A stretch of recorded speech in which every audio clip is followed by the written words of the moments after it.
जन लोकपाल बिल को लेके जनता के मन में काफ़ी सारे सवाल हैं। आइए जानते हैं जन लोकपाल बिल क्या है। सबसे पहले तो अरविंद जी, काफ़ी लोगों का मानना है कि जुडिशरी को लोकपाल बिल के अंदर नहीं लेके आना चाहिए। आपकी क्या राय है? देखिए, सबसे पहले हम ये समझने की कोशिश करें कि जुडिशरी के बारे में एग्जैक्टली क्या प्रावधान जन लोकपाल बिल के अंदर हैं। ऐसा प्रोजेक्ट किया जा रहा है कि जुडिशरी को उसके अंडर में लाया जाएगा, ऐसे दिखाया जा रहा है जैसे पूरी जुडिशरी की इंडिपेंडेंस खत्म हो जाएगी। ऐसा बिल्कुल नहीं किया जा रहा। केवल इतना किया जा रहा है कि आज अगर कोई सुप्रीम कोर्ट का या हाई कोर्ट का जज भ्रष्टाचार करता है तो उसके खिलाफ एफआईआर दर्ज करने के पहले देश के चीफ जस्टिस, सुप्रीम कोर्ट के चीफ जस्टिस से परमिशन लेनी पड़ती है। एक्सपीरियंस ये दिखाता है अभी तक का कि जब जब चीफ जस्टिस से परमिशन मांगी गई और बहुत सबूत होने के बावजूद जब भी परमिशन मांगी गई, चीफ जस्टिस ऑफ इंडिया ने परमिशन देने के लिए बहुत सारे केसेस में मना कर दिया। ऐसे केसेस हैं जैसे कोलकाता हाई कोर्ट के जस्टिस सेन गुप्ता हुए, उनके खिलाफ भ्रष्टाचार के बहुत ही पुख्ता सबूत थे। उनके खिलाफ एफआईआर दर्ज करने के लिए पी चिदम्बरम साहब ने जस्टिस वेंकट चलैया से परमिशन मांगी। जस्टिस वेंकट चलैया उस वक्त के चीफ जस्टिस ऑफ इंडिया थे। जस्टिस वेंकट चलैया साहब बहुत ही ईमानदार और बहुत ही अच्छे जज माने जाते हैं हमारे देश के। जस्टिस सेन गुप्ता के खिलाफ इतने सबूत थे कि जब जस्टिस सेन गुप्ता रिटायर हुए तो रिटायरमेंट के अगले दिन ही उनके घर पे रेड पड़ी और उनको गिरफ्तार कर लिया गया। इतने सबूत होने के बावजूद जस्टिस वेंकट चलैया ने जस्टिस सेन गुप्ता के खिलाफ एफआईआर दर्ज करने के लिए परमिशन नहीं दी। और ऐसे ढेर सारे केसेस हैं जब बहुत ही ईमानदार जज चीफ जस्टिस ने बहुत ही बेईमान जजेस के खिलाफ परमिशन देने से इनकार कर दिया। तो ये पूरा का पूरा सिस्टम हमारे मन में, हमारे देश की जुडिशरी के लिए बहुत इज्जत है। इस देश पे जब जब काले बादल मंडराए हैं तब तक हमारे देश के ईमानदार जजों ने बहुत अच्छे अच्छे जजमेंट देके इस देश को बचाया है। लेकिन कहते हैं कि एक मछली सारे तालाब को गंदा कर देती है। इसलिए ये बहुत ज़रूरी है कि ऐसी गलत मछलियों को चिन्हित करके उनको बाहर निकाला जाए और उनके खिलाफ कार्रवाई की जाए। आज का पूरा सिस्टम जो है वो भ्रष्ट जजेस को प्रोटेक्ट करने का काम करता है, वो भ्रष्टाचार को प्रोटेक्ट करने का काम करता है। ऐसे में जब आप भ्रष्टाचार को प्रोटेक्ट कर रहे हैं तो क्या जुडिशरी की इंडिपेंडेंस बढ़ती है कि इंडिपेंडेंस घटती है? हम केवल जन लोकपाल बिल में यह कह रहे हैं कि chief justice of India permission न दे, लोकपाल का 7 मेंबर बेंच, 7 मेंबर्स का बेंच जिसमें मेजॉरिटी जुडिशियल बैकग्राउंड के मेंबर्स की हो, ऐसा बेंच भ्रष्ट जज के खिलाफ एफआईआर दर्ज करनी है कि नहीं करनी है इसकी परमिशन दे। केवल इतना चाह रहे हैं, बाकी और हम लोग कुछ नहीं चाह रहे। बाकी सारी भ्रांतियां पैदा की जा रही है पूरे देश भर में, मीडिया के अंदर। अब आप ही सब लोग बताइए कि कौन सा सिस्टम ज्यादा बेहतर है कि chief justice of India permission दें या एक 7 मेंबर बेंच जो है वो परमिशन दे। अरविंद जी, दूसरा सवाल ये है कि अधिकारियों और नेताओं के खिलाफ इतने सारे करप्शन के केसेस हैं, अब आप जजेस और जुडिशरी को भी उसमें डाल रहे हो, तो ऐसा नहीं है कि एक अत्यधिक बोझ हो जाएगा लोकपाल पे और एक तरीके से काफ़ी सारे कंप्लेंट्स आएंगे, तो उसको कैसे डील करेगा लोकपाल? देखिए, ये भी एक भ्रांति पैदा की जा रही है। अगर हम मोटे मोटे तौर पे देखें तो हमारे देश में सारे सुप्रीम कोर्ट के और सारे हाई कोर्ट के जजेस मिला के मुश्किल से 600-700 जजेस होंगे। एक chief justice retired chief justice है जिन्होंने कहा था कि हमारे देश में अपर जो हायर जुडिशरी में लगभग 20% लोग भ्रष्ट हैं। तो अगर ये फार्मूला लगाया जाए तो 100-125 के करीब कंप्लेंट्स आएंगी। ऐसा भी हम नहीं कह सकते कि सारे भ्रष्ट जजों के खिलाफ एक साथ कंप्लेंट आ जाएंगी, लेकिन मान भी लें कि सारे भ्रष्ट जजों के खिलाफ एक साथ एक ही दिन में कंप्लेंट आ गई, तब भी 125-150 कंप्लेंट आएगी। अब 125-150 कंप्लेंट्स में तो पूरा लोकपाल जो है वो चरमराने वाला नहीं है। 125 कंप्लेंट्स तो कुछ भी नहीं होती हैं। तो ये भ्रांति पैदा की जा रही है कि अपर जुडिशरी के इसमें लाने से पूरा लोकपाल बैठ जाएगा, उसका बोझ बढ़ जाएगा। ऐसा कुछ भी नहीं होने वाला। अरविंद जी, कुछ जजेस का ये कहना है कि जुडिशरी बहुत स्पेशलाइज्ड एरिया है, उसमें बहुत बारीकियां हैं, तो जजेस के ख़िलाफ़ कोई भी इंक्वायरी करने के लिए जुडिशरी का इन्वॉल्वमेंट होना बहुत ज़रूरी है ताकि उन लोगों को वो इंट्रिकेसीज मालूम हो। इसमें आपका क्या कहना है? ये भी एक तरह से गलत वो है, क्योंकि अगर हम देखिए, रिश्वत लेने और रिश्वत देने इसके अंदर तो कोई टेक्निकल मामला नहीं है। रिश्वत लेना गलत है, रिश्वत देना गलत है, इसके अंदर ऐसी निटिग्रिटीज़ को जानने की क्या बात है। अगर ये आर्ग्यूमेंट हम लोग एक्सेप्ट कर लें तो कल को इनकम टैक्स वाले कहेंगे जी इनकम टैक्स तो बड़ा टेक्निकल मामला है, इनकम टैक्स की करप्शन तो हम इनकम टैक्स वाले ही देख सकते हैं। कस्टम वाले कहेंगे जी कस्टम तो बड़ा टेक्निकल मामला है, कस्टम वालों की करप्शन तो कस्टम वाले ही देख सकते हैं। उस हिसाब से तो नेता ये कहेंगे कि जी नेताओं का तो मामला, एमपीज़ का तो मामला बड़ा टेक्निकल होता है, उनकी करप्शन तो नेता ही देख सकते हैं। तो मुझे लगता है कि रिश्वतखोरी है, पाप है, अपराध है, और उसको सीधे सीधे एक एजेंसी, कोई भी एजेंसी हो, वो उसको डील कर सकती है। इस बात को मैं तो नहीं मानता, इस देश की जनता क्या मानती है उन्हें बताना पड़ेगा। अरविंद जी, लोकपाल की जवाबदेही सुप्रीम कोर्ट को है। ऐसा होते हुए क्या आपको लगता है कि लोकपाल जजेस के खिलाफ ईमानदार जांच कर सकेंगे? और अगर ईमानदार जांच कर भी ली तो जजेस अपील जजेस के सामने ही करेंगे, तो इस भाईचारे में क्या न्याय हो पाएगा? आपके दो प्रश्न हैं। एक तो ये कि लोकपाल के मेंबर्स के खिलाफ अगर भ्रष्टाचार होता है तो वो शिकायत सुप्रीम कोर्ट के जजेस के पास जाएगी। सुप्रीम कोर्ट के जज के खिलाफ भ्रष्टाचार का मामला उठता है तो वो लोकपाल के पास आएगी। तो क्या इसमें सर्कुलैरिटी नहीं है? एक आपका प्रश्न ये है। मेरा ये मानना है कि अगर सुप्रीम कोर्ट पूरा का पूरा एज एन इंस्टीट्यूशन काम करेगा और लोकपाल पूरा का पूरा अगर एज एन इंस्टीट्यूशन काम करेगा और दो संस्थाओं के बीच का टकराव अगर होता है तब तो खतरा है। ये तो यही बात हो गई कि आज लेजिस्लेचर के ऊपर कंट्रोल करने के लिए सुप्रीम कोर्ट है और सुप्रीम कोर्ट के ऊपर कंट्रोल करने के लिए लेजिस्लेचर है। तो अगर कोई एमपी के खिलाफ कुछ होता है तो सुप्रीम कोर्ट में मामला जाता है और सुप्रीम कोर्ट के ऊपर निगरानी रखने के लिए हमारी सब पार्लियामेंट है। लेकिन कभी भी ऐसा नहीं होता कि सुप्रीम कोर्ट के सारे जजेस मिलके संसद के ऊपर अटैक करें या संसद सारी मिलके सुप्रीम कोर्ट के ऊपर अटैक करे। तो अगर किसी लोकपाल के एक मेंबर के खिलाफ शिकायत होती है, वो शिकायत सुप्रीम कोर्ट के कुछ जजेस के पास जाएगी, एक बेंच के पास जाएगी। और अगर सुप्रीम कोर्ट के किसी जज के खिलाफ भ्रष्टाचार का मामला बनता है तो वो लोकपाल में आएगी। अब अगर किसी सुप्रीम कोर्ट के जज के खिलाफ भ्रष्टाचार की कोई शिकायत का मामला लोकपाल में चल रहा है तो नेचुरली उस बेंच में वो सुप्रीम कोर्ट का जज नहीं बैठेगा जिसके खिलाफ भ्रष्टाचार का मामला यहाँ चल रहा है, और दूसरे जज बैठेंगे। इस बात का ख्याल रखा जा सकता है।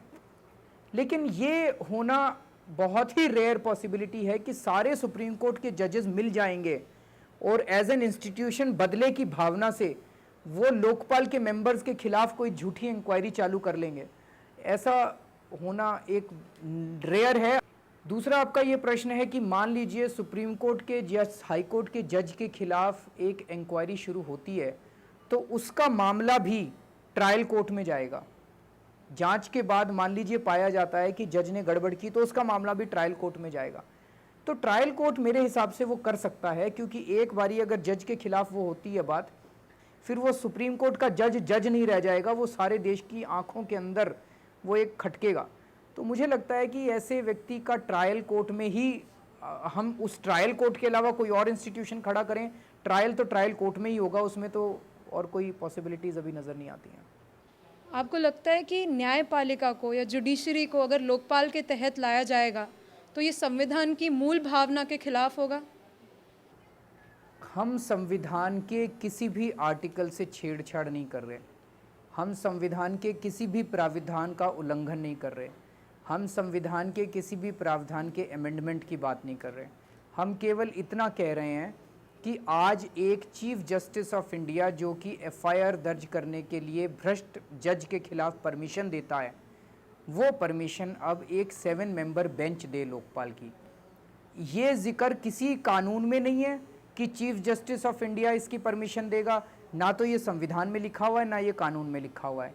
ये केवल सुप्रीम कोर्ट ने ही एक जजमेंट अपने फेवर में पास किया था वीरास्वामी के केस में, जिसमें सुप्रीम कोर्ट ने कहा कि किसी भी हाई कोर्ट या सुप्रीम कोर्ट के जज के खिलाफ अगर एफआईआर दर्ज करनी है तो उसके लिए चीफ जस्टिस ऑफ इंडिया से परमिशन लेनी पड़ेगी। ये कोई कानून तक नहीं है, तो ये गलत है। तो हम केवल उस गलती को सुधारने की बात कर रहे हैं, हम किसी कॉन्स्टिट्यूशनल अमेंडमेंट की बात नहीं कर रहे। अरविंद जी, जुडिशरी को लोकपाल के तहत लाने के पश्चात में इम्पीचमेंट ऑफ जजेस के लिए क्या प्रावधान होगा? देखिए, इम्पीचमेंट वाले प्रोसेस को हम छू ही नहीं रहे हैं। ये बहुत सारे लोगों के अंदर एक गलत फहमी है कि हम जजेस के इम्पीचमेंट की बात कर रहे हैं, जजेस के रिमूवल की बात कर रहे हैं। वो जो जजेस का इम्पीचमेंट का प्रोसेस है, उनको हटाने का प्रोसेस है, वो संसद का प्रेरोगेटिव है, संसद के पास उसकी पावर है, हम उसको नहीं छू रहे। हम तो केवल और केवल इतना कह रहे हैं कि चीफ जस्टिस ऑफ इंडिया, जो आज एक भ्रष्ट जज के खिलाफ एफआईआर दर्ज करने की पावर है उसके पास, वो पावर उनसे लेके 7 मेंबर बेंच को दे दी जाए। जो इम्पीचमेंट आज होता है वैसे ही हो, संसद इम्पीचमेंट करती है वो करती रहे, हम उसको छू ही नहीं रहे हैं। ये जुडिशियल अकाउंटेबिलिटी बिल भी आने वाला है, तो जुडिशियल अकाउंटेबिलिटी बिल और जन लोकपाल बिल में क्या कंपैटिबिलिटी है? देखिए, जुडिशियल अकाउंटेबिलिटी बिल आने वाला है। Justice JS Verma, justice Venkat Chalaiah, ये सब लोग ये कह रहे हैं कि एक जुडिशियल अकाउंटेबिलिटी बिल जब आएगा उसके अंदर जजेस के भ्रष्टाचार की बात की जाए। ये बहुत अच्छी बात है, लेकिन अभी जुडिशियल अकाउंटेबिलिटी बिल जो सरकार लेके आई है वो तो बहुत ही खतरनाक है, सारा देश उसके खिलाफ है। कुछ लोगों ने, including justice JS Verma, justice Venkat Chalaiah, इन सब लोगों ने मिलके कोई बिल बनाया है। बताया जा रहा है, अभी देखा नहीं है किसी ने, कि वो बहुत अच्छा बिल है, लेकिन उसको आने में अभी टाइम लगेगा। पहली बात, 2 साल लगेंगे, 3 साल लगेंगे, कुछ नहीं कह सकते। दूसरी बात ये कि जुडिशियल अकाउंटेबिलिटी बिल जजेस के प्रोफेशनल मिसकंडक्ट की बात करता है, कि अगर किसी जज ने अपॉर्चुनिटी ऑफ हेयरिंग नहीं दी, किसी जज ने बिना दोनों पार्टी को बुलाए किसी के खिलाफ जजमेंट पास कर दिया, जो कि भ्रष्टाचार का मामला नहीं है, मोटे मोटे तौर पे प्रोसीजर्स का मामला, इस किस्म के मामले हैं, अकाउंटेबिलिटी, जुडिशियल अकाउंटेबिलिटी का मामला है, वो मुद्दे जो है वो जुडिशियल अकाउंटेबिलिटी बिल करेगा, देखेगा। वो जजेस के भ्रष्टाचार को नहीं देखेगा। लेकिन मान लीजिए, अगर इनकी बात मान भी ली जाए कि उसके अंदर जजेस के भ्रष्टाचार को भी डाला जाए, तो क्या आज हम लोग 3 साल तक या 2 साल तक इस जजेस के भ्रष्टाचार की बात को पोस्टपोन कर दें?